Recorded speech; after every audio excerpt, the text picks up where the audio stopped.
संविधान के अगले टॉपिक संविधान की विशेषता के ऊपर आज हम बात करने वाले हैं। एक बार फिर से आपका स्वागत है 10वीं जीपीएससी कोच की मुख्य परीक्षा की कक्षाओं में। तो आज का हमारा टॉपिक है भारत के संविधान के अंतर्गत भारतीय संविधान की विशेषताएं। सीजीपीएससी मुख्य परीक्षा में इस टॉपिक का बहुत ही ज्यादा महत्व है। अभी तक सीजीपीएससी मुख्य परीक्षा के जितने भी पेपर हुए तो उसमें यदि हम चैप्टर वाइज सारे क्वेश्चंस का कलेक्शन करें तो सबसे ज्यादा प्रश्न दो ही टॉपिक से पूछे गए हैं, जिसमें पहला टॉपिक है आपका संविधान की विशेषताएं और दूसरा है आपका संघ के अंतर्गत विशेष तौर पर कार्यपालिका और विधायिका। ठीक है, और न्यायपालिका तो भाग 5 संघ को हम पूरा पूरा ले सकते हैं, जहां से सबसे ज्यादा प्रश्न आया हुआ है। पिछले चैप्टर में हम लोगों ने संविधान के प्रस्तावना के ऊपर विस्तृत तौर पर चर्चा की। निश्चित तौर पर बहुत अच्छा सेशन था और उसके आंसर्स वगैरह अभी भी सभी स्टूडेंट्स ने नहीं सबमिट किए हैं। तो निश्चित तौर पर राइटिंग एक्टिविटीज की तरफ आप आगे बढ़िए और जिस भी तरह से हो सके, गलत ही सही, टूटी फूटी ही सही, खराब राइटिंग में ही सही, लिखना शुरू कीजिए। स्टेप बाय स्टेप इंप्रूवमेंट होगा। तो आज का हमारा जो टॉपिक है वो संविधान की विशेषताएं हैं। तो संविधान की प्रमुख विशेषताओं के ऊपर हम बात करेंगे। तो इसमें देखिएगा, जब आंसर राइटिंग प्रिपरेशंस की बात होती है तो एक सिनॉप्सिस नाम का वर्ड आपने कभी शायद सुना हो। सिनॉप्सिस क्या है? तो ये आपको एक गाइड करने वाला, एक डायरेक्शन देने वाला, कंटेंट के डीप थ्योरी की तरफ ले जाने वाला एक गेटवे है, समझिए। तो क्या होता है, यदि पहले हम कोई कंटेंट या डेटा प्रिपेयर करते हैं, फिर उसको सिनॉप्सिस में कन्वर्ट करते हैं, फिर सिनॉप्सिस को रिवीजन करना आसान होता है, छोटे छोटे नोट्स के फॉर्मेट में इसको समझ सकते हैं। उससे क्या होता है, राइटिंग स्किल्स हमारी इंप्रूव होती है। तो आने वाली क्लासेस में बिना बोले आपको नोट्स प्रिपेयर करने के बाद, आंसर राइटिंग करने के बाद आपको उसी नोट्स को सिनॉप्सिस में भी कन्वर्ट करना है। समय के साथ साथ करते जाइए। आप सोचेंगे कि नहीं बाद में कर लेंगे करके, तो वो बाद में वाला टाइम कभी नहीं आता। तो संविधान की जो मुख्य विशेषताएं हैं, जो प्रमुख पॉइंट्स है, उसके ऊपर सबसे पहले ध्यान दीजिएगा। सबसे पहले जो है, ये आपको रटा हुआ होना चाहिए। हरी बात समझ में? मैं समझता हूं सबसे पहले जो है ये आपको रटा हुआ होना चाहिए। हरी बात समझ में? तो इसके अंतर्गत कौन कौन से प्रमुख पॉइंट्स हैं ये देखिएगा, जो संविधान की विशेषताओं को डिटेल में डिस्क्राइब करते हैं, बताते हैं। इसमें देखिए, लिखित एवं निर्मित संविधान। तो यहां पर कुल 19 महत्वपूर्ण बिंदुओं को हमने लिख रखा है, ध्यान दीजिएगा। लिखित संविधान पहली विशेषता है। विश्व का सबसे बड़ा या व्यापक संविधान दूसरी विशेषता है। संविधान की प्रस्तावना, जो कि विश्व की अनेक प्रस्तावनाओं में से सुंदरतम प्रस्तावना के रूप में जाना जाता है, तीसरी विशेषता है। संविधान का भारतीय संविधान में विभिन्न संविधानों का समावेश है ना, तो ये इसकी विशेषता ही है। तो इसी के आधार पर इसकी आलोचना भी की जाती है। संपूर्ण प्रभुत्व संपन्न राज्य, लोकतंत्रात्मक गणराज्य, ये शब्द जो है आपको पहले पढ़े हुए सुने हुए लग रहे होंगे। जब हमने प्रस्तावना का क्लास डिस्कस किया था, प्रस्तावना के बारे में चर्चा की थी, तब इन सभी शब्दों को हमने आपके लिए डिस्क्राइब किया था, परिभाषित किया हुआ था। कठोरता एवं लचीलेपन का अद्भुत समन्वय अति महत्वपूर्ण है और बहुत सारे डीप कॉन्सेप्ट मिलेंगे इस टॉपिक में आपको। इसी में आपको मूल ढांचे की जो संकल्पना है, तो मूल ढांचे की जो टॉपिक है वो भी आपको मिलेंगे। सरकार का संसदीय स्वरूप, निश्चित तौर पर इसके लिए भी, इसको लेकर के भी आप पूरी तरह परिपक्व नहीं होंगे। एकात्मक की ओर झुका हुआ संघात्मक शासन। तो पहले तो आपको यही समझना होगा कि एकात्मक क्या है, संघात्मक क्या है। अरे बात समझ में? फिर वो कैसे झुका हुआ है इसके ऊपर भी हम बात करेंगे। सार्वभौम वयस्क मताधिकार, तो इसके बारे में आप जानते हैं, 18 वर्ष से अधिक उम्र के सभी व्यक्तियों को मत देने का अधिकार होता है। ठीक है। एकीकृत न्याय व्यवस्था, मौलिक अधिकार, मौलिक कर्तव्य, धर्मनिरपेक्ष राज्य, एकल नागरिकता, नीति निदेशक तत्व, त्रिस्तरीय सरकार, स्वतंत्र निकाय और आपातकालीन प्रावधान, जो राष्ट्रीय आपातकाल, राष्ट्रपति शासन और वित्तीय आपातकाल प्रावधानित किए गए हैं भारतीय संविधान के अंतर्गत भाग 18 आपातोपन में। तो इस तरह से ये जो आपके सामने नजर आ रहा है, ये 19 पॉइंट जो हैं, इस पूरे टॉपिक को प्रिपेयर करने में आपकी सहायता करेंगे। तो सबसे पहले ये सारे पॉइंट्स आपको मालूम होने चाहिए। आप इसको किसी भी तरह से चैनलाइज करके मेमोराइज कर ले, याद कर ले, ताकि वो हमेशा आपके दिमाग में बैठा रहे। और अब हम क्या करने वाले हैं, एक एक टॉपिक को डिस्क्राइब करने वाले हैं, क्योंकि अब सीधा सीधा मुख्य परीक्षा में आया हुआ प्रश्न है, बाद में भी और अलग तरह से पूछा जा सकता है। भारतीय संविधान, लिखित संविधान भारतीय संविधान की एक विशेषता है, समझाइए। अरे बस समझ में। तो इस तरह से देखिएगा, जो नोट्स भी हमने आपको प्रोवाइड किया है उसमें सभी टॉपिक्स को डिस्क्राइब किया हुआ प्रोवाइड किया है, ताकि लिखने में आपको कोई समस्या का सामना ना करना पड़े। तो इस तरह से आगे बढ़ते हैं हम अब लिखित संविधान की तरफ। तो देखिएगा, अभी हम सबसे पहले डिस्कस करने वाले हैं इन 6 टॉपिक्स के ऊपर, जो कि संविधान की विशेषताएं हैं। इसमें सबसे पहला है लिखित संविधान। ठीक है, तो संविधान, भारत का जो संविधान है वो एक लिखित संविधान है। जैसे कि उदाहरण के लिए मैं आपको बताऊं, एक देश है ब्रिटेन या इंग्लैंड, ठीक है, ब्रिटेन है। ऐसे ही दूसरा देश है इजराइल। इन देशों में क्या है, संविधान जो है लिखित रूप से नहीं है, और लिखित रूप से ना होने के कारण साधारण कानून जैसे लचीलापन है, इसमें कभी भी इनमें परिवर्तन किया जा सकता है। इसी की जगह हम दूसरे देश का उदाहरण ले, अमेरिका। तो अमेरिका का जो संविधान है वो विश्व का पहला लिखित संविधान है, जो कि 1787 में फिलाडेल्फिया सम्मेलन में लिखा गया था। ठीक है, तो जैसा कि हमने पहले भी डिस्कस किया, भारत के संविधान को बनाने के पहले संविधान सभा ने बहुत सारे देशों के संविधान को पढ़ा, उसका अध्ययन किया।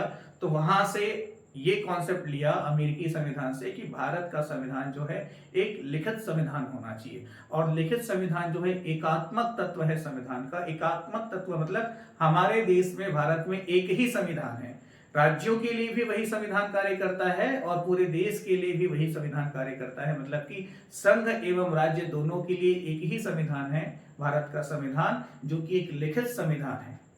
अरे बात समझ में। ठीक है, तो भारत का जो संविधान है वो लिखित संविधान है। लिखित संविधान होने का फायदा क्या होता है, समझने में सहजता होती है और इसकी व्याख्या करना आसान होता है ना भाई। तो निश्चित तौर पर इसके कई विभिन्न विशेषताओं के अंतर्गत ये भारतीय संविधान की विशेषता है कि भारतीय संविधान एक लिखित संविधान है।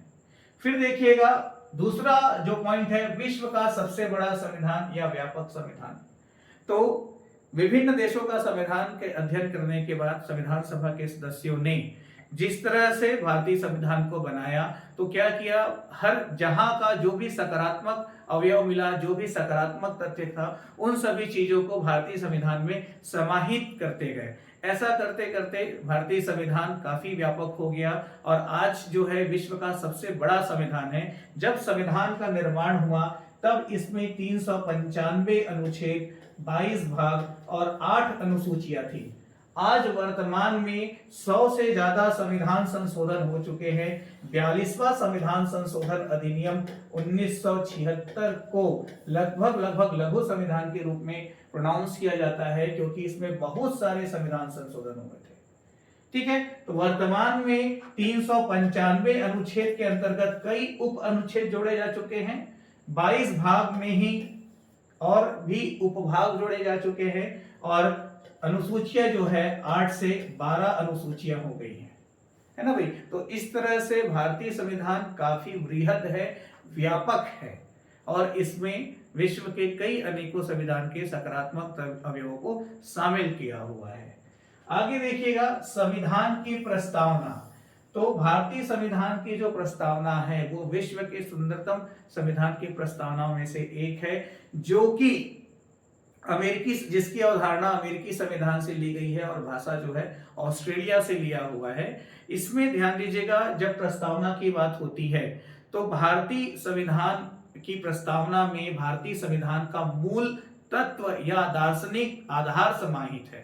मूल तत्व या दार्शनिक आधार समाहित है, मतलब कि संविधान की अंगीकृत होने की तिथि से लेकर के भारतीय संविधान का जो स्वरूप है, भारतीय संविधान का जो उद्देश्य है, भारतीय संविधान या भारत सरकार की जो शक्ति जनता में निहित है, इन सभी तथ्यों को स्पष्ट किया गया है संविधान की प्रस्तावना में। और प्रस्तावना जो है निश्चित तौर पर भारतीय संविधान को विशेष बना देती है, विशेष स्वरूप प्रदान करती है। ठीक है, तो विभिन्न संविधानों का समावेश, इसके ऊपर हम पहले भी चर्चा कर चुके हैं।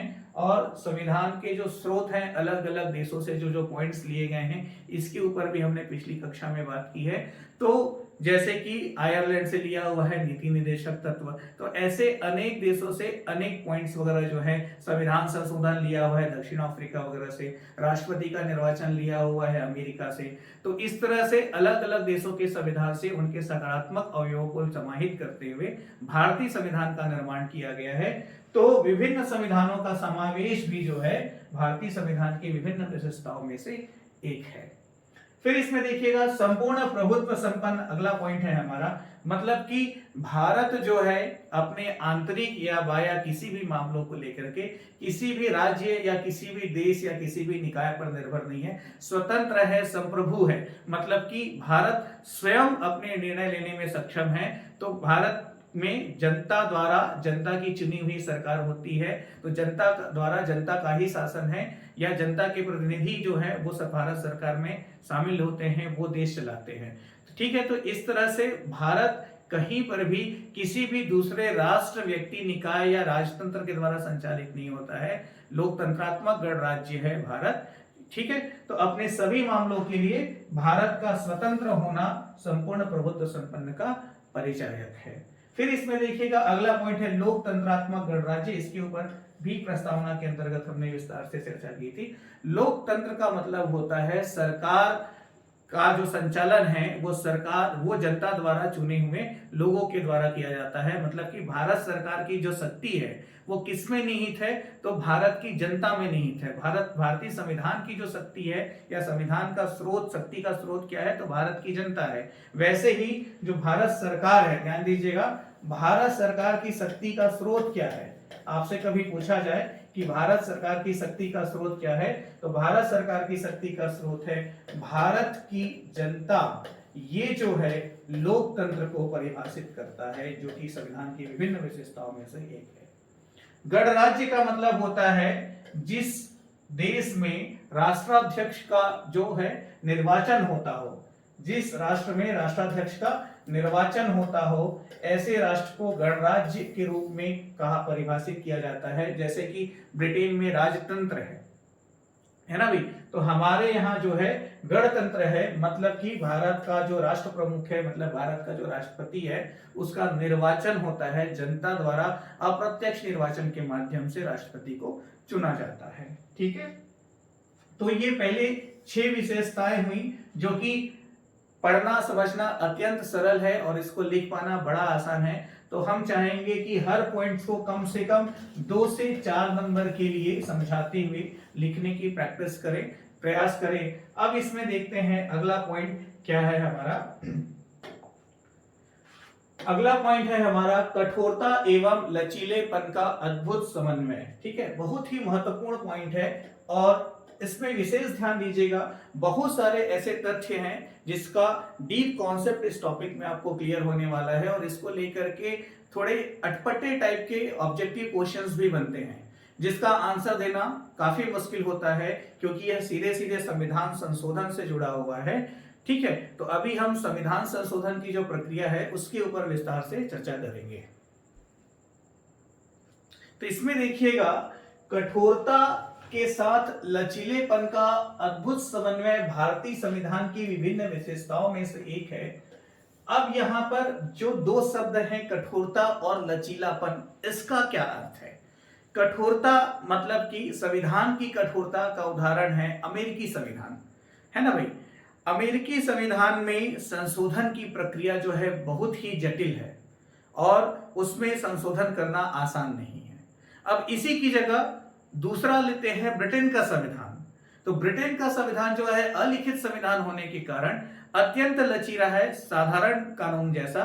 मतलब कि कभी भी किसी भी कानून में, किसी भी विधान में परिवर्तन संभव है ना भाई। तो एक अमेरिका का संविधान जो काफी कठोर है, जिसमें बदलाव आसानी से नहीं किया जा सकता, या फिर संवैधानिक शब्दों में मैं कहूं तो संशोधन आसानी से नहीं किया जा सकता। दूसरे की जगह दूसरा तरफ उदाहरण है आपके सामने ब्रिटेन का संविधान, जिसमें बड़ी आसानी से जब चाहो तब संशोधन किया जा सकता है। तो भारत के संविधान में इन दोनों का कोऑर्डिनेशन है। संविधान का कठोर भी है और संविधान जो है लचीला भी है।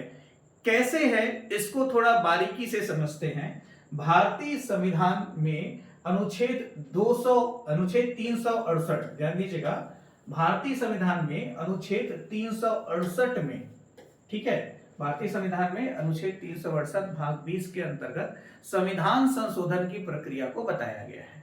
ठीक है, संविधान संशोधन की प्रक्रिया को बताया गया है अनुच्छेद 368 के अंतर्गत, जिसके अंतर्गत 3 प्रक्रियाएं हैं। पहला है साधारण बहुमत से, ध्यान दीजिएगा, पहला है साधारण बहुमत से, दूसरा है विशेष बहुमत से, और तीसरा है विशेष बहुमत प्लस, ध्यान दीजिएगा, तीसरा है विशेष बहुमत प्लस राज्य विधानमंडल भी इसमें शामिल हो जाता है। कैसे शामिल होता है इसके ऊपर हम चर्चा करेंगे। तो जो सबसे पहला है साधारण बहुमत से संशोधन, सबसे पहला जो है साधारण बहुमत से संशोधन, उसमें देखिएगा ये जो संविधान संशोधन का जो अधिकार है वो संघ के पास है। सबसे पहले ध्यान रखिएगा, संविधान संशोधन का अधिकार संघ के पास है, मतलब कि संघ की विधायिका, मतलब क्या, लोकसभा प्लस राज्यसभा। तो संघ की विधायिका ही संविधान में संशोधन कर सकती है, संविधान में संशोधन न्यायालय या राज्य नहीं कर सकते।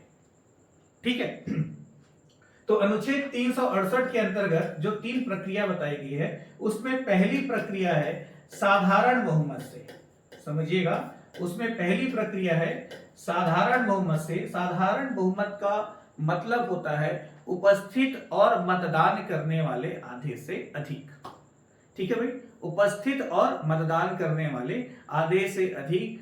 तो भारतीय संविधान में कुछ ऐसे विषय हैं, भारतीय संविधान में कुछ ऐसे विषय हैं जिसमें साधारण बहुमत से ही संशोधन किया जा सकता है। भारतीय संविधान में कुछ ऐसे विषय हैं जिसमें साधारण बहुमत से ही संशोधन किया जा सकता है। ठीक है, मतलब कि उपस्थित और मतदान करने वाले आधे से अधिक सदस्यों की उपस्थिति के मत से, की वोटिंग से जो है यहाँ कुछ कानूनों में या कुछ प्रावधानों में संशोधन किया जा सकता है। तो ये पहला प्रोसेस हुआ। तो यहाँ पर देखिएगा किन किन विषय पर साधारण बहुमत से संशोधन किया जा सकता है, जो कि संविधान के लचीलेपन का उदाहरण है, जो कि भारतीय संविधान के लचीलेपन का उदाहरण है। तो उन विषयों को यहाँ पे मैंने पॉइंट आउट कर रखा है। निश्चित तौर पर एक बार में तो आपको याद नहीं होगा, थोड़ा जटिल है। यहाँ पर प्रारंभिक परीक्षा वगैरह में भी इस तरह से प्रश्न पूछे जा चुके हैं कि इनमें से किन विषयों पर साधारण बहुमत से संशोधन संभव है, मूल ढांचे के अंतर्गत कौन कौन से विषय आते हैं जिसमें संशोधन संभव नहीं है, इस तरह से भी प्रश्न पूछे जा चुके हैं। ठीक है, तो इसमें ध्यान दीजिएगा। अनुच्छेद 2, 3, 4 जिसके अंतर्गत नए राज्यों का निर्माण, राज्य की सीमा एवं नाम में परिवर्तन वगैरह होता है, तो अनुच्छेद 2, 3, 4 को जो है साधारण बहुमत से संशोधित किया जा सकता है। वैसे ही अनुच्छेद 169 के अंतर्गत किसी राज्य की व्यवस्थापिका में विधान परिषद की रचना या उसका समापन में जो भी प्रावधान है उसमें कोई संशोधन करना हो तो साधारण बहुमत से उसमें संशोधन किया जा सकता है। एक अच्छी बात यह है कि यहाँ पे कुछ महत्वपूर्ण अनुच्छेद भी आपको याद हो जाएंगे, क्योंकि कुछ इंपॉर्टेंट आर्टिकल्स को भी बार बार परीक्षाओं में पूछा जाता है। ठीक है, संविधान की जो दूसरी अनुसूची है, ठीक है, जो दूसरी अनुसूची में क्या बताया गया है, तो दूसरी अनुसूची में जो संवैधानिक पद है उसके बारे में बताया हुआ है। ठीक है, तो उसको परिवर्तित किया जा सकता है। तीसरी जो, उसके बाद संविधान का जो अनुच्छेद 100 है और उसका जो पॉइंट 3 है, संसद में गणपूर्ति, जैसे वर्तमान में संसद में गणपूर्ति जो है 1/10 है, कुल सदस्यों का 1/10। अब मान लो इसमें संशोधन करना हो तो साधारण बहुमत से इसमें संशोधन संभव है। अनुच्छेद 106 के अंतर्गत संसद के सदस्यों के वेतन एवं भत्ते बड़ी आसानी से संशोधित किए जा सकते हैं। 105 के अंतर्गत संसद सदस्यों के विशेषाधिकार एवं उन्मुक्तियां, तो अनुच्छेद 361 के अंतर्गत जैसे कि राष्ट्रपति राज्यपाल वगैरह है, इनके विशेषाधिकार एवं उन्मुक्तियों को अनुच्छेद 361 में बताया हुआ है। वैसे ही अनुच्छेद 105 के अंतर्गत संसद सदस्यों के विशेषाधिकार एवं उन्मुक्तियों को बताया गया है। तो इसमें एक अनुच्छेद 105 में साधारण बहुमत के अंतर्गत संशोधन संभव है। अनुच्छेद 118 संसद में प्रक्रिया संबंधी नियम, अनुच्छेद 120 का पॉइंट 2 अंग्रेजी को संसद के कार्यों की भाषा संबंधी नियम, साधारण बहुमत से इसको बदला जा सकता है। अनुच्छेद 124(1) सर्वोच्च न्यायालय का संगठन तथा न्यायाधीशों की संख्या से संबंधित। तो न्यायाधीशों की संख्या में परिवर्तन कौन कर सकता है? सुप्रीम कोर्ट को पावर नहीं है कि वो न्यायाधीशों की संख्या में परिवर्तित कर सके। न्यायाधीशों की संख्या को बढ़ाना या कम करना संसद के अधिकार में है और वह संविधान संशोधन के माध्यम से ऐसा कर सकता है। हाल ही में उच्चतम न्यायालय में न्यायाधीशों की संख्या को भारतीय संसद द्वारा संशोधन के माध्यम से बढ़ाया गया है। ठीक है। अनुच्छेद 135 सर्वोच्च न्यायालय के कार्य एवं क्षेत्राधिकार क्षेत्र विस्तार का से संबंधित जो प्रावधान है, इसमें भी साधारण बहुमत से संशोधन संभव है। अनुच्छेद 348 भारत में आधिकारिक भाषा के प्रयोग से संबंधित, इस पर भी साधारण बहुमत से संशोधन किया जा सकता है। नागरिकता से संबंधित प्रावधान अनुच्छेद 5 से 11 हुए भी हैं, अभी हाल ही में नागरिकता में संशोधन हुआ है। अनुच्छेद 327 देश में चुनाव से संबंधित मामले साधारण बहुमत से संबोधित किए जा सकते हैं।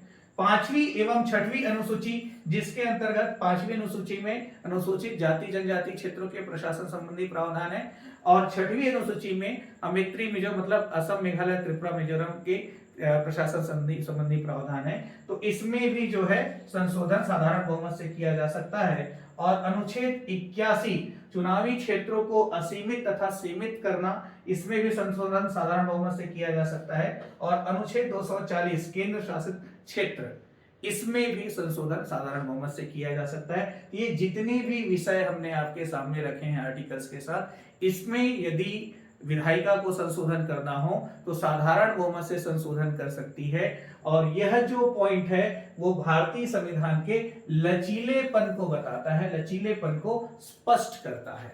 आ रही बात समझ में?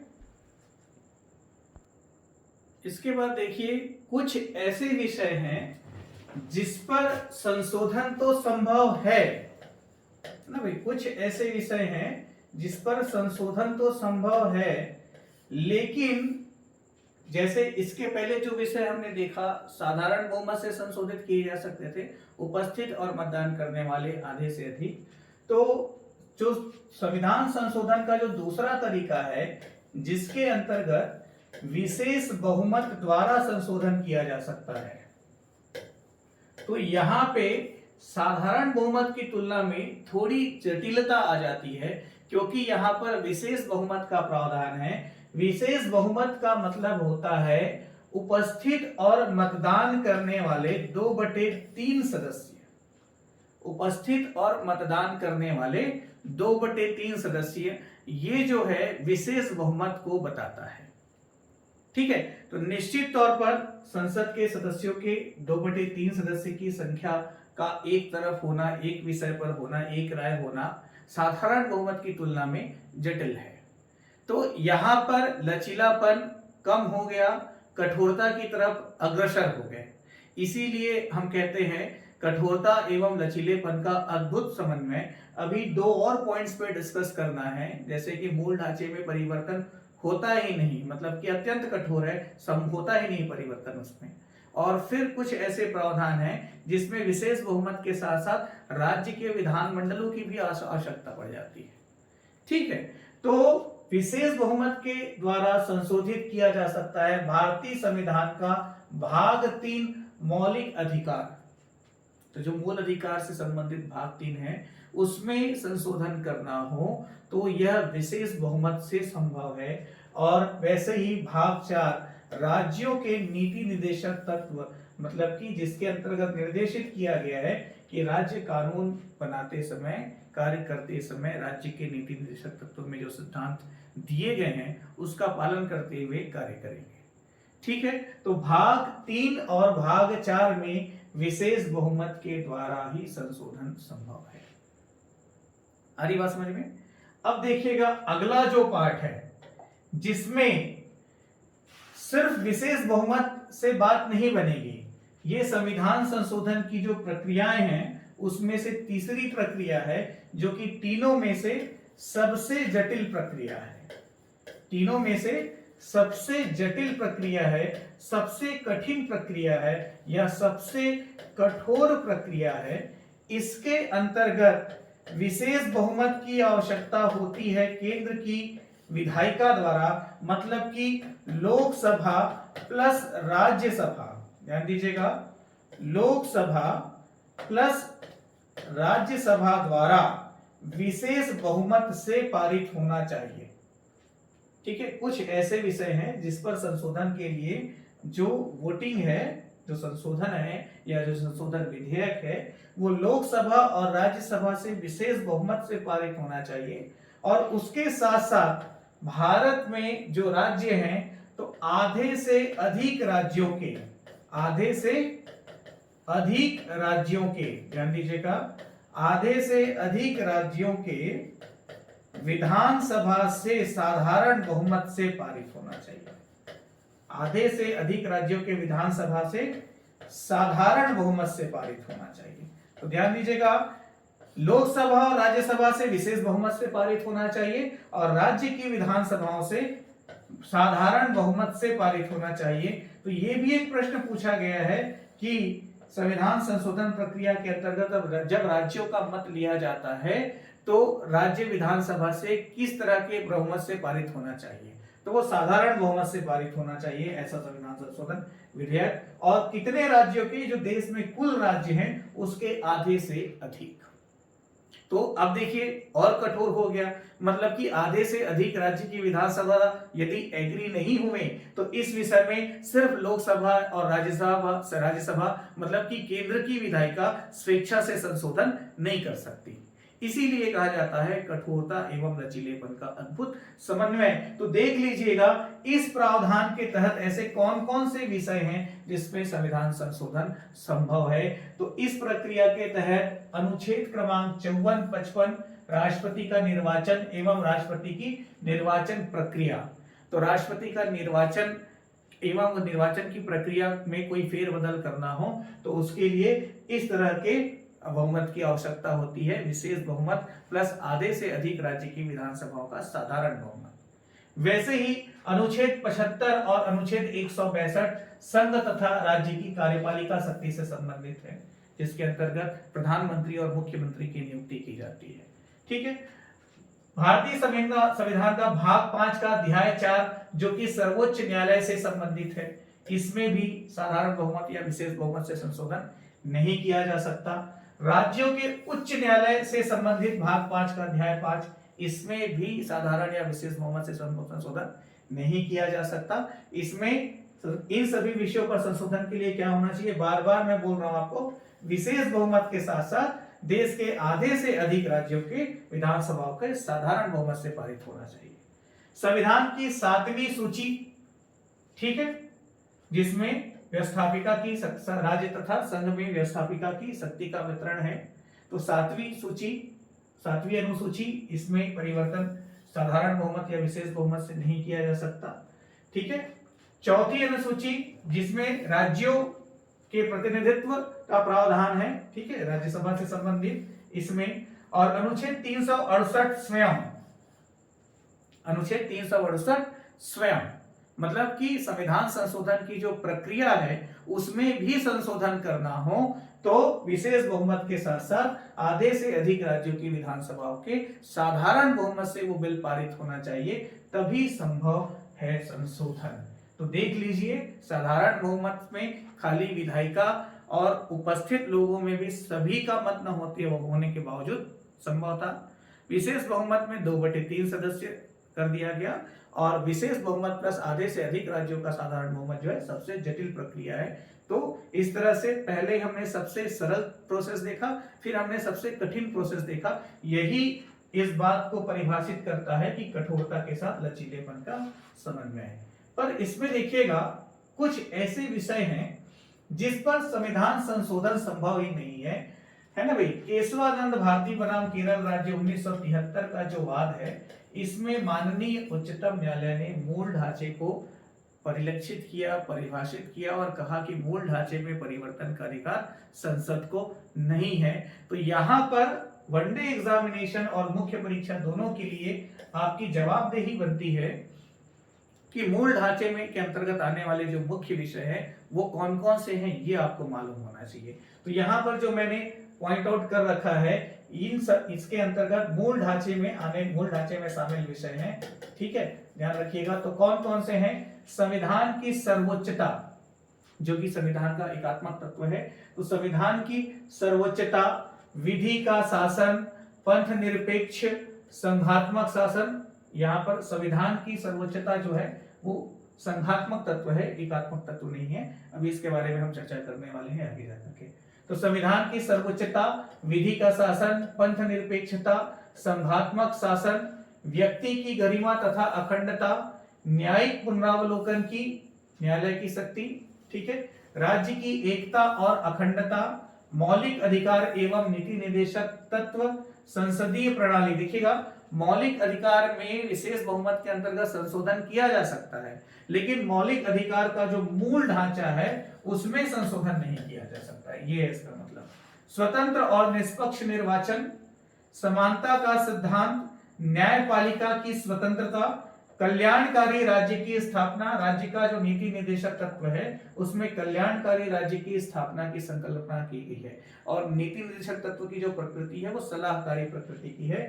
संविधान संशोधन के संबंध में संसद की जो शक्तियां हैं, मतलब संसद जो है अनुच्छेद 368 के अंतर्गत संविधान संशोधन की प्रक्रिया में संशोधन तो कर सकता है, ठीक है, प्रोसेस वही होगा, विशेष बहुमत प्लस आधे से अधिक राज्यों के विधानसभा का साधारण बहुमत। इस प्रक्रिया के तहत वो संविधान संशोधन की प्रक्रिया में संशोधन कर सकता है, लेकिन संविधान संशोधन करने की जो शक्ति संसद को प्राप्त है उसमें संशोधन नहीं कर सकता। यह विषय जो है मूल ढांचे के अंतर्गत आता है। तो इस तरह से संविधान की विभिन्न विशेषताओं में से एक विशेषता हमारा समाप्त होता है, जिसके अंतर्गत हमने अभी डिस्कस किया कठोरता के एवं लचीलेपन का अद्भुत समन्वय।